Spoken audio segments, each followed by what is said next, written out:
Namun guru besar psikologi Universitas Gadjah Mada, Kuncoro Suparno, malah mendapat teror berupa pesan hinaan dari orang tak dikenal. Pesan-pesan yang disampaikan melalui aplikasi WhatsApp dan media sosial lainnya diduga terkait keterlibatan Kuncoro dalam menyampaikan seruan dari kampus yang mendorong upaya menyelamatkan demokrasi.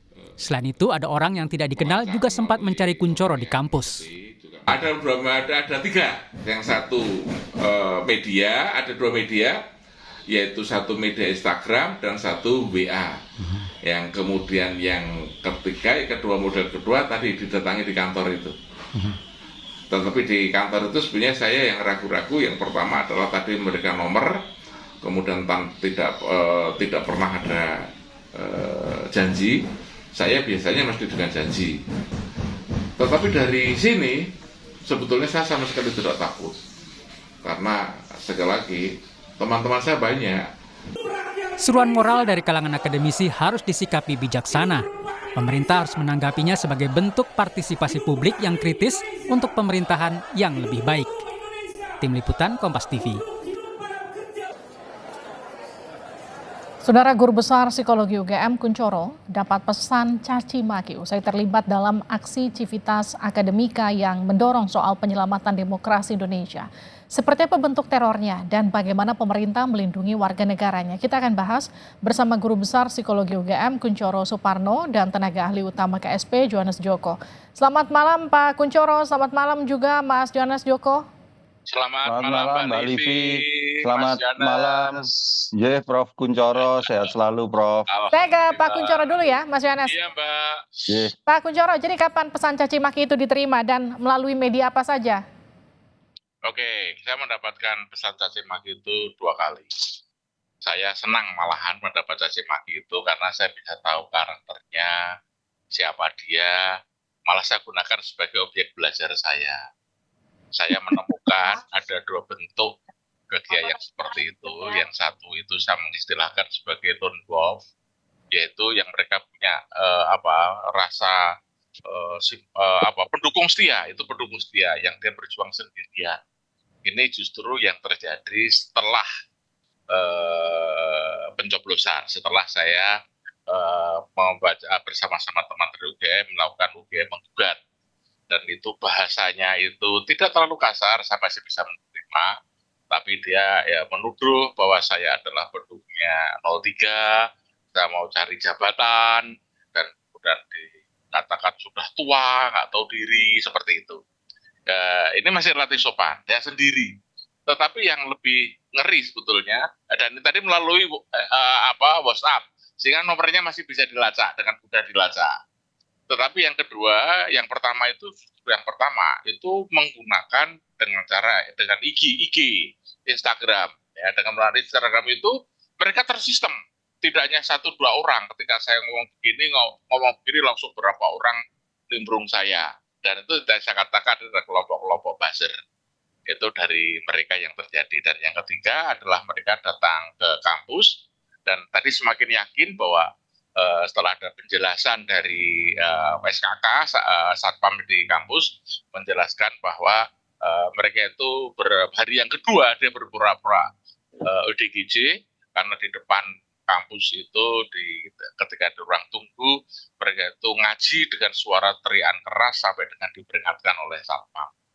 Oke, Prof, gini, yang kedua tadi itu kan Anda katakan buzzer, tapi yang pertama Anda sempat katakan bahwa Anda mengetahui orangnya. Yang ketiga ini kan orangnya datang ke kampus, artinya lebih mudah teridentifikasi. Yang pertama sama yang ketiga orangnya sama nggak, Prof? Bukan begitu, Mbak. Jadi yang pertama itu adalah mereka itu yang buzzer itu adalah kelompok yang datang sebelum, mereka tidak datang, mereka tuh melalui IG itu menjelek-jelekan saya. Oke. Gitu. Melalui 2 forum, satu IG, murni IG, yang satu itu masuk reelsnya saya yang mengirim reels tentang cucu saya. Baik. Yang ini tidak etis, gitu. Kemudian yang kedua itu orang yang datang kepada saya di kampus dan saya tidak pernah ketemu dengan dia karena tidak pernah ada perjanjian. Nah, yang setelah coblosan, setelah saya menggugat, itu baru yang kedua, yang itu lone wolf, itu yang melalui WhatsApp itu. Dan yang WhatsApp ini, yang Prof sempat katakan, Prof bisa identifikasi orangnya, ini beda dengan orang yang datang ke kampus ya, Prof? Beda. Yang ini saya berani, Mbak, karena dia menggunakan logo KPK. Dan dia tidak tepat menggunakan logo KPK untuk kasus yang seperti ini. Karena itu saya lawan dan kemudian saya katakan, saya laporkan, malah dia mengkeret. Kemudian setelah itu dia tidak mau bicara lagi. Pakai logo KPK, petinggi KPK, Prof? Bukan, dia mengatakan sebagai layanan masyarakat KPK. Gitu. Kemudian saya lacak, kemudian saya tahu namanya siapa dia, kemudian dari lacaan itu saya diberi juga teman-teman dari Polda.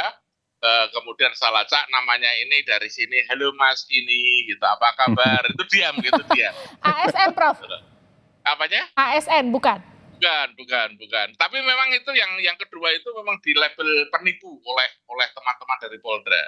Oke, saya ke Mas Yohanes ya. Mas Yohanes, kalau kita melihat teror seperti ini, bagaimana kemudian bentuk perlindungan dari negara? Yang pasti begini dulu lah Mbak, kita sepakat dulu lah, saya sama Prof Kuncoro ini kalau urusan demokrasi kita sepakat dulu lah Prof, bahwa esensi demokrasi itu kan kebebasan berpendapat, kebebasan berekspresi gitu. Ya, sehingga segala bentuk pendapat, masukan, kritik itu harus betul-betul kita jaga sejauh memang itu bukan cacian, makian, fitnah, kebencian, dan kebohongan. Maka dalam konteks apa yang disampaikan oleh Prof Kuncoro dan teman-teman guru besar, baik di UI maupun di UGM, itu harus kita lihat ini sebagai sebuah vitamin bagi demokrasi kita, vitamin bagi kemajuan bangsa kita.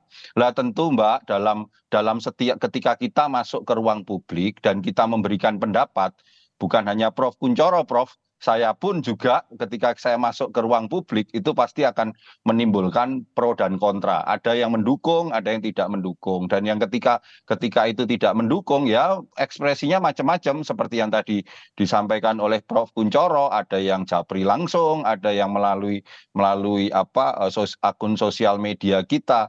Tetapi yang ingin kami tegaskan beginilah Mbak, apapun yang dialami Prof Kuncoro ataupun itu bukan bagi kami, itu harus kita lihat, janganlah itu di framing seolah-olah itu dilakukan oleh kelompok atau pihak yang dikritik oleh Prof Kuncoro begitu. Karena komitmen kami, sekali lagi Prof, komitmen kami kantor staf presiden, komitmen kami pimpinan kami Jenderal Muldoko itu jelas sekali bahwa apapun yang terkait dengan kebebasan berpendapat, kritik, caci, kritik, masukan itu harus betul-betul dikawal dan dilindungi. Oke. Itu poinnya, Mbak. Mbak Livia, kalau masalah perlindungan, saya ingin menyampaikan sesuatu. Saya mengucapkan terima kasih yang sebesar-besarnya dan hormat saya kepada Bapak Kapolda DIY. Dia tadi pagi, beliau mengirimkan kepada saya, karena berita di luar sudah bertebaran, Pak Kapolda, Pak Suwonto Nainggolan itu mengirimkan kepada saya perlindungan kepada saya. Bahkan beliau sudah menyampaikan kepada Kapolres untuk membantu saya, mengawasi saya. Dan ini membuat saya tidak takut. Karena inilah sering saya katakan bahwa saya adalah sebagai warga negara masyarakat. Pasal 13 Undang-Undang Nomor 2 tahun 2002 itu setiap warga negara berhak mendapat perlindungan dari kepolisian. Saya butuh perlindungan kepolisian. Kenapa? Karena saya memiliki pemimpin yang mengacaukan kehidupan politik Indonesia. Gitu. Mereka berpandangan seperti itu, saya berpandangan seperti ini. Mereka dilindungi, kenapa saya tidak? Gitu. Ini yang menjadi hak saya. Prof, gini Prof, yang jadi pertanyaan saya, apakah yang mendapat ancaman itu hanya Prof saja atau rekan-rekan sesama akademisi yang juga ikut menyuarakan aksinya, ikut sama-sama diteror? Kalau yang itu aksinya, saya belum pernah mendengar. Tapi yang kalau misalnya kemarin dari Pak Fahri dari Universitas Andalas, mereka juga menyampaikan, dan kita sama saja bahwa ini sebutnya teror ini vitamin kok Mbak, buat kita Mbak. Buat saya sekali lagi untuk model belajar, untuk penyemangat. Kenapa? Karena memperjuangkan kebenaran, keadilan itu kita tidak boleh menyerah. Dan ini adalah salah satu bentuk dari tugas kami, mencerdaskan kehidupan bangsa. Tugas kami sebagai benteng etika, tugas kami sebagai penjaga etika dan sebagainya, itu adalah tugas kami. Maka kami tidak akan mundur langkah pun, Mbak. Nah, itu dia yang jadi pertanyaan saya selanjutnya. Artinya kalau Prof tadi katakan ini sebagai vitamin, setelah ada ancaman bertubi-tubi ini tidak akan membuat Prof mundur untuk mengkritik pemerintah untuk lebih baik. Loh tadi kan saya malah justru saya gunakan sebagai objek belajar kok Mbak. Ya. Saya banyak belajar yang ada di sini. Saya bisa merasakan gitu dan siapa dia ketika saya kejar dia siapa. Baik. Gimana Mas Yohanes? Ya udah benar itu Prof, yang namanya memberikan sesuatu demi kemajuan bangsa dan negara jangan pernah takut Prof. Komitmen kami pemerintahan Presiden Jokowi itu udah jelas bahwa terkait kebebasan berpendapat, berekspresi itu betul-betul dilindungi. Lihat saja berapa banyak cacian, makian, bahkan kritik yang dialamatkan kepada Bapak Presiden Jokowi. Pernah nggak beliau membawa itu ke dalam ranah hukum, dan inilah yang harus sama-sama kita jaga begitu Prof, bahwa ada perbedaan pendapat antara saya mungkin dengan Prof Kunchoro, yaitu adalah perbedaan pendapat yang perlu kita dialogkan, dan pada titik itu pintu-pintu dialog bahkan kantor staf presiden itu membuka pintu dengan sangat lebar sekali. Mari apa-apa saja yang menjadi perbedaan, apa-apa saja yang menjadi kritik untuk kita dialogkan. Karena tidak bisa perbedaan-perbedaan ini hanya diramaikan di ruang publik tanpa kita berdialog dan mencari solusi-solusi terbaik bagi kemajuan bangsa. Begitu Mbak Livi. Artinya kalau ada kritikan harus dijawab dengan solusi dan juga aksi yang nyata begitu ke depannya. Terima kasih Prof Kunchoro, terima kasih juga Mas Yohanes sudah bergabung bersama kami di Sapa Indonesia Malam. Sehat-sehat selalu.